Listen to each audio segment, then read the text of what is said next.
In this video, I'm going to show you exactly how our IKEA kitchen has held up over 10 action-packed years. I'm Susie, I'm American, and I've lived in France for over 15 years. We bought our house in 2013, and this is what the kitchen looked like originally. The space that's the kitchen today used to be both the bathroom and the kitchen.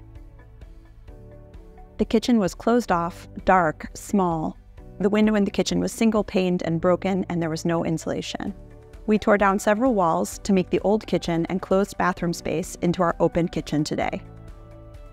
We renovated our house in 2013 and 2014 and installed the kitchen around July 2014. So it's been almost exactly 10 years that this kitchen has been used intensively. We had an IKEA kitchen in our old apartment too, and we were so pleased with it. So we pretty much knew that we'd do an IKEA kitchen in our house as well. In terms of the layout, as you can see, we were able to pack everything into a pretty compact footprint. This space is about 13 square meters or 140 square feet. And I'm going to start with a little tour. Starting here, we have the paneled fridge and freezer with a little bit of extra storage above the fridge and a little tiny bit of storage below the freezer as well. Then moving over here, we have the oven and the microwave with storage above and below. We have a set of drawers for some storage and our one and only overhead cupboard. And then here we have the dishwasher. Next to the dishwasher, we have the sink with the trash underneath the sink. Our recycling is over there underneath the stairs. Here we have a window with a little ledge that we can put plants on, and we actually increased the size of this window. And then if you move over here, we have this little side unit, which conveniently pulls out so that you can reach everything that's stored in the back. And then continuing over here, we have the induction cooktop and our hood with plenty of drawers for utensils, pots and pans, and then more storage space for all sorts of kitchen stuff, including this is the drawer where we keep all of our breakfast stuff. And then we have the countertop here, which is where we eat basically all of our meals. And here on the other side of the countertop, we slid in one more cupboard underneath the counter to optimize every square inch or centimeter. And this is where we keep some of the adult beverages. So that's 4 people for 10 years, 365 days a year. And if we estimate that the kids eat 2.5 meals a day here because they eat at school most of the time at lunch, that's over 36,000 meals that have been served at this countertop. So next we're going to talk about wear and tear, but first let's take a look at this photo from 2014, right after the kitchen was completed. And now let's come back to 2024 and take a look around. It looks pretty good, right? But if you look closely, there are some imperfections. For one thing, I'm not sure that you can actually see this on the camera, but some of these jeux de finition, I guess you call them, I don't know what the word for this in English, but some of these have yellowed. And then if you look down here, you can see that this one is also chipping a little bit. And there are some scuffs that I can't remove now. They're sort of stuck there. The only other place we have any chipping is over here by the sink. You can see on the bottom there by the ground, you can see a little bit of chipping. This is a super high traffic area right by the sink. But it only seems to be the finishing boards that have yellowed. The cupboard fronts still all seem to be totally white to me. It can get pretty sunny in here. We do get direct sunlight in through the back window in the late afternoon and early evening. Here's a photo from a few days ago at around 6 p.m. Maybe that explains the slight yellowing. Actually, I was wondering if any of you have experienced this yellowing effect as well. I would be curious to know. And here all along the edge of the countertop, it's really scruffed up. And I guess it's probably because we're constantly leaning up against it. But it's kind of just wabi-sabi. It's beautifully imperfect. I don't think anybody would even notice except for us.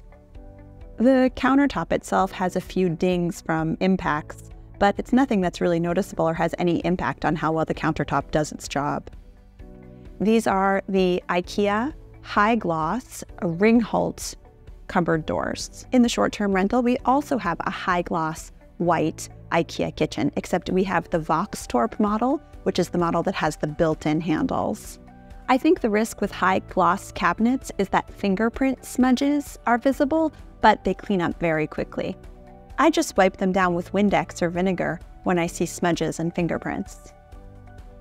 The dishwasher installation was trickier with this system of rails than it was with the last system that IKEA used to have. This door has actually come off of the dishwasher a few times, which has been problematic, but it seems to work okay. Actually, this is our second Siemens dishwasher. The first one we had died after just a few years, which was really disappointing. All of our other appliances are Siemens as well, and we still have all of the original appliances except for the dishwasher, which we did have to change already. One other thing I really don't like is these handles. Crumbs get stuck in them on the top here all the time, and I break my nails on them regularly. I think the angle is too sharp. I looked online and I don't see these handles anymore. The newer version is called Billsboro. It looks like a better design. It's rounder, and hopefully they catch fewer crumbs and people break their nails less frequently. Like I said, all of our appliances are Siemens. Special shout out to our Siemens induction cooktop. I know people who cook with gas can be very opinionated about its perceived supremacy, but I definitely recommend looking into the advantages of induction. I've been cooking with induction for over 15 years now, and I love it. If you want more info on induction cooktops, check out this article, which explains some of the benefits. I linked to it in the description below. You can see induction appliances are up to 3 times more efficient than gas stoves, and induction stoves are also free of indoor air pollutants that come from gas stoves. Another gadget that I love is this kick-activated electrical push opener. So if I come over here with my hands full of trash and I want to open this drawer, I just tap my toe and I can put all the dirty things directly into the trash can. And our faucet is also motion activated as well. It's not from IKEA, it's a Moen, but it's very practical when your hands are dirty. You just wave your hand over the top of the faucet and it starts. Actually, we had a friend bring this from the States, and so it was tricky for my husband to install it because the American plumbing measurements and the European plumbing measurements are slightly different, but he figured it out. And I always laugh when I think about that expression, everything but the kitchen sink, because we actually had our friend bring a faucet in her luggage from the US. I always think about what the customs officers must have been thinking if they noticed that she had a faucet in her baggage. Speaking of the sink, it isn't IKEA either, it's Frankie. I know, I just wanted a really big single sink. I'm anti-double sinks. I know some people have opinions about that as well. We also bought these accessories that go with the sink. So we have a cutting board and a strainer, and these are nice to have, but they're not really necessary.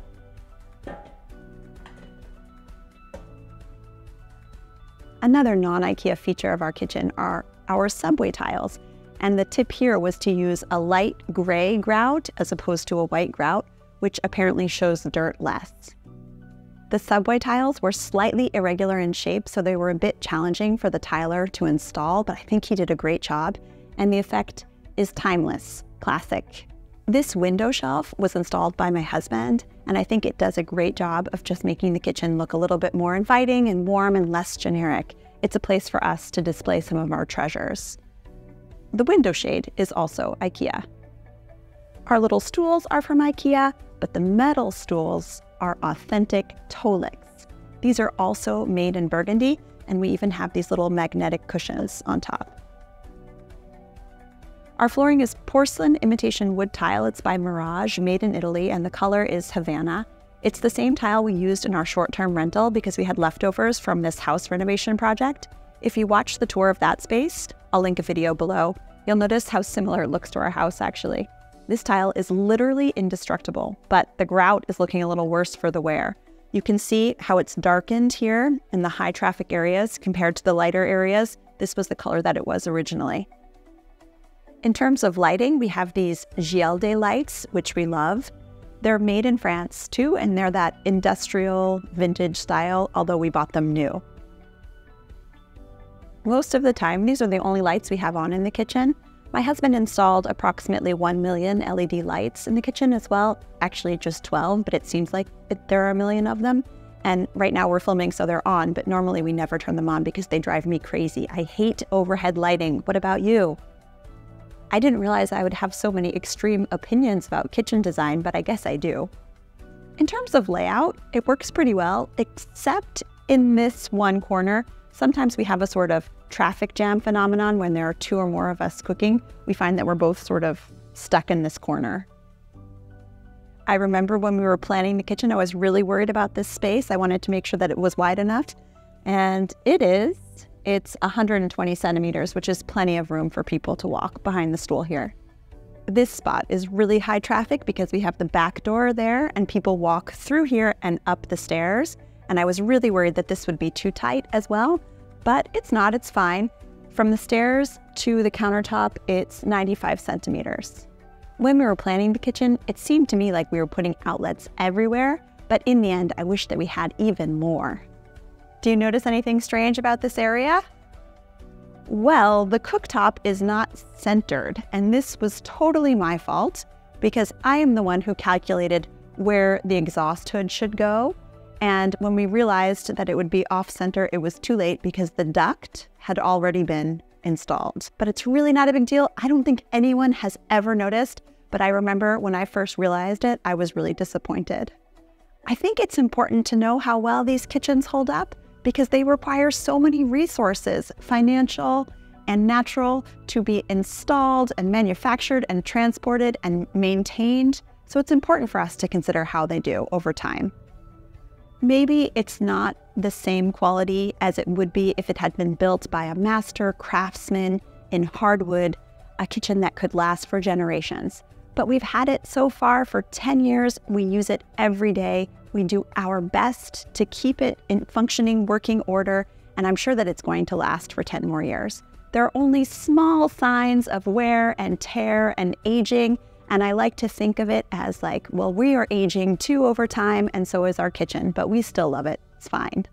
Critiques about the resources needed to manufacture, transport, and install something new like this are legitimate, of course. But our kitchen renovation was part of a full home renovation at the time. Our house was built in 1933, and when we built it, it had single pane windows and no real insulation. So we installed new windows, we insulated our house, and the kitchen renovation was part of that full home renovation. Now our home is much more energy efficient and more comfortable to live in. I am all for recycling as much as possible. For example, we recycled the cast iron radiators that were in our house, and we also sold the original hardwood floor that was here. I wish I could tell you about the price, but we didn't save the receipts and it was 10 years ago anyway, so I'm sure the prices have changed. But one thing I can tell you about saving a little bit of money on IKEA is that you can buy the gift cards online from Place des Cartes at a 3% discount. So if you are investing several thousand euros in an IKEA kitchen, that would be one way to save a little bit of money. What about you? Do you have an IKEA kitchen? Are you considering installing one in the future? Do you have any other money-saving tips about how to install an IKEA kitchen for less? Would you like to see another video about the rest of our house renovation or a video where I do a tour of our house? Let me know in the comments below. Thanks for watching and à bientôt!